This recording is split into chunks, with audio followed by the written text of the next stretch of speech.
Hello students, welcome to Arya Bal Bharti online classes. मैं वीरभान आपका स्वागत करता हूं और हम पढ़ रहे हैं क्लास 9th का chapter second people as resource. और हम आ गए थे यहाँ पे लेट्स डिस्कस। कल मैंने आपको दिया था और ये एक्टिविटी भी दी थी कि आपने नियर बाय विलेज में क्या करना है, विलेज स्लम एरिया में जाके राइट डाउन करना case study of boys and girl of your age. अपने एज के लड़के और लड़कियों के बारे में स्टडी करना है और उनके बारे में लिखना है जो कि सेम कंडीशन फेस करे जैसे कि विलास और शकल कर रहे हैं। ठीक है। In the two case studies we saw, हमने दो केस स्टडी में देखा कि Shakal went to school, Shakal school में गया, विलास डिड नॉट गो, विलास नहीं गया। शकल was physically strong and healthy, शकल क्या है, वो शारीरिक तौर पे स्वस्थ है और मजबूत है। There was no need for him, अब उसके लिए कोई ज़रूरत नहीं to visit the doctor frequently, doctor के पास बार बार जाने की। ठीक है। Vilas was a patient of arthritis, अब विलास क्या है, आर्थराइटिस का वो है पेशेंट है, सॉरी मरीज है। He lacked the means to visit the doctor, और उसके पास डॉक्टर के पास पहुंचने के पास जाने के भी मीन्स यानी कि साधन नहीं है।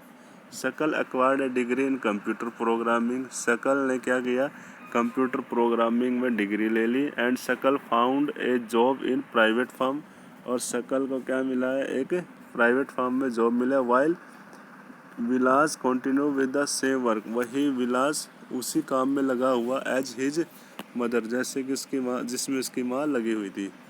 ही earn a meagre income like his mother to support a family, वो क्या है, एक कम आय कमाता है। His mother to support a family, उसकी माँ को उसने क्या करना पड़ रहा था, उसकी फैमिली को सपोर्ट करना पड़ रहा था।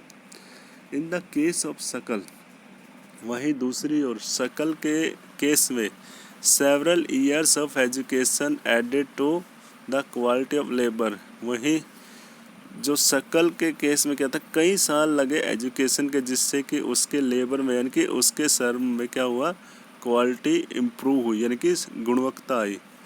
This enhance his total productivity, जिससे कि उसकी जो प्रोडक्टिविटी है वो पूरी तरह से बढ़ गई। This in turn pays an individual through salary और in some other form of choices, और यह किस में बदला, एक व्यक्ति की आय में और उसके कुछ अदर फॉर्म ऑफ चॉइस जो उसने काम करने की सोची। In the case of Vilas, वहीं विलास के केस में there could not be any education और हेल्थ केयर, वहाँ पे किसी प्रकार की कोई एजुकेशन और हेल्थ केयर नहीं थी। In early part of his life, यानी कि उसके जीवन के प्रारंभिक भाग में किसी प्रकार की एजुकेशन और हेल्थ केयर नहीं थी। He spend his life selling fish like his mother, वो अपनी ज़िंदगी बिता रहा है कैसे, अपनी मदर की तरह मछलियों को बेच के। Henceforth he draws the same salary of unskilled laborer as his mother, और इस प्रकार उसने क्या किया, वो same salary of unskilled labourer as his mother, जैसे कि इसकी माँ जितनी सैलरी इसकी मदर को मिलती थी उतनी ही सैलरी इसको भी मिलती है as a labourer. Investment in human resource, इस प्रकार मानव संसाधन में जो इन्वेस्टमेंट यानी कि निवेश किया जाता है किसके द्वारा, जैसे कि एजुकेशन और मेडिकल के द्वारा, can give high rate of return in future, वो फ्यूचर में हाई रेट रिटर्न मिलता है वापस में उसमें। This investment on people is the same as investment in land and capital, और यह इन्वेस्टमेंट क्या होता है, सेम होता है जैसे कि हम इन्वेस्टमेंट भूमि में और पूंजी में करते हैं, ऐसे ही मानव में अगर हम इन्वेस्टमेंट करें तो वो भी हमें रिटर्न में अच्छा देता है। A child too with investment made on her education and health, एक बच्चा है वो भी क्या है, इन्वेस्टमेंट के द्वारा उसके ऊपर इन्वेस्टमेंट किया जाता है, किस में, एजुकेशन और हेल्थ में। Can yield a high return in future, उससे भविष्य में क्या मिलेगा, in form of higher earning and greater contribution of the society, उसके रिटर्न में काफ़ी ज़्यादा मिलेगा, किसके फॉर्म में, earnings and greater contribution of the society, उसकी आय में, और वो समाज के लिए भी बहुत बड़ा योगदान देगा। Educated parents are found to invest more heavily on education of their children. और जो एजुकेटेड पेरेंट्स होते हैं वो ज़्यादा इन्वेस्ट करते हैं किसके अंदर, अपने बच्चों के एजुकेशन के अंदर। This is because they are realise the importance of education for themselves. क्यों यह ऐसा इसलिए है क्योंकि उनको रियलाइज़ हो जाता है कि शिक्षा की महत्ता कितनी है उनके लिए। They are also conscious of proper nutrition and hygiene. और वो उचित पोषण और स्वास्थ्य के, वो साफ सफाई के बारे में भी क्या होते हैं, वो कॉन्शियस होते हैं, सचेत होते हैं। They accordingly look after their children needs for education at school and good health. और वो इसी दौर में क्या करते हैं, वो अपने बच्चों के देखभाल के लिए उनकी स्वास्थ्य की, शिक्षा की ज़रूरतों के बारे में देखभाल रखते हैं। अ वर्चुअस साइकिल इज दस क्रिएटेड इन दिस केस। और इस प्रकार एक क्या होता है, एक वर्चुअस साइकिल बनता है इस केस में, यानी कि एक अच्छा साइकिल, गुणवत्ता वाला साइकिल चलता है। In contrast A vicious cycle, वहीं दूसरी ओर एक बुरा साइकिल चलता है। May be created by disadvantaged parents. वो उन पेरेंट्स के द्वारा किया जाता है जिनके पास पैसे नहीं होते। यानी कि डिसएडवांटेज्ड पेरेंट्स कौन से होते हैं, गरीब जो पेरेंट्स होते हैं। Who themselves uneducated and lacking in hygiene. जो अपने आप को क्या पाते हैं, लैकिंग इन हाइजीन, जिनकी साफ़ सफाई की कमी होती है और एजुकेशन भी नहीं होती उन पेरेंट्स के पास। Keep their child in a similarly disadvantage state.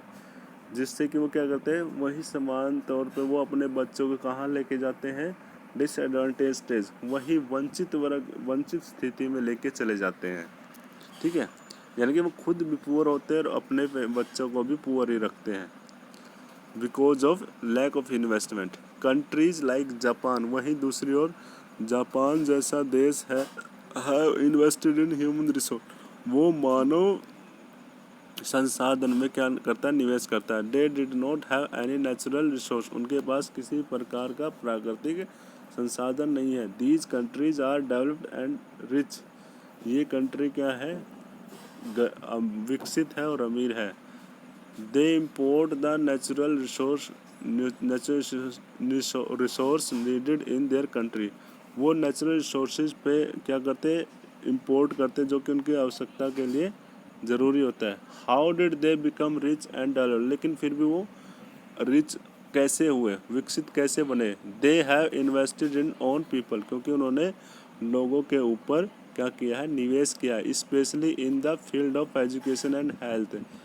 विशेष तौर पे उन्होंने शिक्षा और स्वास्थ्य के क्षेत्र में किया है।